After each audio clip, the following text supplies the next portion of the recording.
nutritional health coach from Sportsite. How's everybody doing? Hopefully you're hanging in there. In this day and age, I'm sure you all are starting to realize that being healthy and having a strong immune system is really important.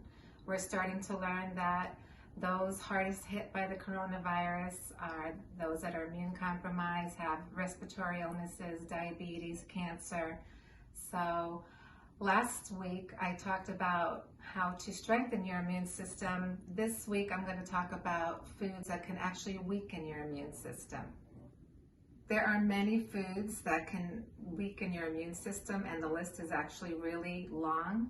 However, I decided that I would focus on the one I believe is the most important and most dangerous food in our diet that is the culprit when it comes to weakening our immune system. Can any of you guess which food that is? If you guessed sugar, you're correct. Sugar is highly addictive and toxic to our bodies in many ways, and there are a number of health issues that are related to a high sugar diet.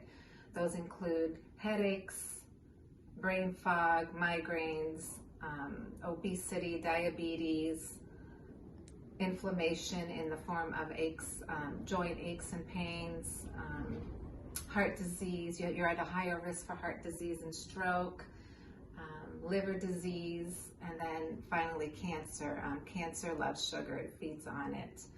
So sugar comes in many forms, and don't have time to go over all the different forms of sugar. I'll hit on a few of them that are important. And it can be hidden in many of our foods as well. So it's really important to read your labels. How much sugar should we take in a day then? The American Heart Association says for women it's 6 teaspoons and for men it's 9 teaspoons. The average American consumes 24 teaspoons of sugar a day. And that's from the National Cancer Institute. So I wanted to give you an example of some common foods and how much sugar is found in them. And keep in mind that 1 teaspoon of sugar equals 4 grams. So 1 cup of tomato sauce is 11 grams of sugar. A candy bar has 24 grams of sugar. Energy drinks and sports drinks, anywhere from 27 to 52 grams of sugar.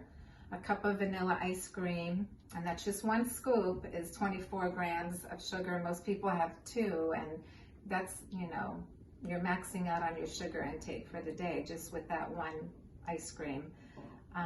The innocent blueberry muffin has 37 grams of sugar. A medium chai latte, 42 grams, and then the worst offender, a 24-ounce bottle of soda has 72 grams of sugar. That's just incredible. So I wanted to go over some of the commonly eaten foods and their sugar contents. Like I mentioned earlier, tomato sauce usually has 11 grams of sugar, and this is one of my favorite. Rayo's only has 5 grams of sugar per serving. And like I mentioned earlier, the sports drinks are usually really high. I believe this one has 26 grams of sugar. And a good alternative is coconut water. It has plenty of electrolytes and potassium. It's lower in sugar and has a bunch of other nutrients. So a much better choice for people who need replenishment when exercising or doing sports activities. I know I used to live by granola bars when I was on the road working, and most of them are like candy bars. They're glorified candy bars really, but I like Kind because it's mostly nuts and is only 5 grams of sugar. Laura Bar is pretty decent, pretty clean, but I believe it's 15 grams of sugar in this one, and I think that's quite high for a granola bar. And then as far as sugar substitutes, I recommend using honey. There's a lot of nutrients in honey. It's great for allergies as well, especially during the spring. I usually take honey all winter long, and helps me deal with my allergies. I use it for cooking and baking. Maple syrup is also a good alternative when baking. So I wanted to touch on some of the other forms of sugar that are worth mentioning. Fruit is a healthy snack, don't get me wrong, but only in moderation, and be mindful of your choices. I always recommend to my clients that they stick to berries, like blueberries, strawberries, and because they have the least amount of sugar, and green apples, they're a great to-go snack. Grain-based foods like cakes, pasta, breads, cookies, all of those get converted to sugar. Alcohol is another one. You know, people overdo on the alcohol, especially during these trying times. Try to limit it because it is very toxic, and again, most of it gets converted to sugar. And then as far as what to use to sweeten certain foods, for example, in my smoothies, I'll use dates because you'll get some fiber along with the sweetness, and I like to use honey to sweeten other foods. When you're baking, I like to cut the sugar in half so I can reduce my sugar content that way. All the recipes I see online are really heavy on the sugar quantities, so it's fine if you just cut it in half and you'll get used to the taste. So how about you think of some ways that you can reduce the amount of sugar you take in every day? There are certain swaps you could make. For example, can you cut out soda and drink water instead? Or any fruit juices that are really high in sugar. What about not sweetening your coffee?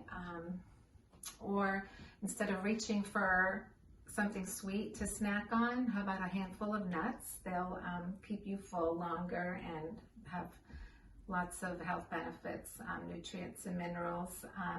Are you eating a nutritious breakfast? Many studies show that if you have a breakfast with protein in the morning, you'll be less apt to reach for a sweet snack in the afternoon. It'll help you avoid that afternoon crash. Are you drinking plenty of water? You know, most people need to have 8 cups of water a day, depending on your activity. And then most importantly, are you getting enough sleep? Because not having enough sleep affects how hungry you are the next day. I know when I don't sleep well the next day, I'm always reaching for food and never satiated. And it's because your body needs rest and energy, and so typically when you're overtired, you're reaching for comfort foods that are starchy or sweet. So other strategies to help reduce the amount of sugar in your diet is reading labels, like I mentioned earlier, and maybe keep a journal and try to track how much you're taking in every day. Making homemade meals, that's a great way to control your sugar intake because you're in charge of the ingredients, and you know, you can experiment and find ways to make things taste delicious with other seasoning instead of using sugar. So what do you think? Can you try cutting out sugar for a week? You'll be amazed at how much better you'll feel. You'll have more energy, you'll have more clarity in your mind. If you did it for 2 or 3 weeks, you might start to lose that belly fat around the midsection. If you have arthritis, you might realize that you have less pain, and you did it for a month or so, you might be able to go off meds for diabetes or high blood pressure. You know, wouldn't that be amazing? So to wrap things up, what I've learned through my training and my experience is that our bodies are a well-oiled machine, and given half the chance with proper nourishment, rest, exercise, and stress reduction, we can heal ourselves by ourselves. Studies have shown that many chronic diseases can be reversed and even avoided with a healthy lifestyle and diet.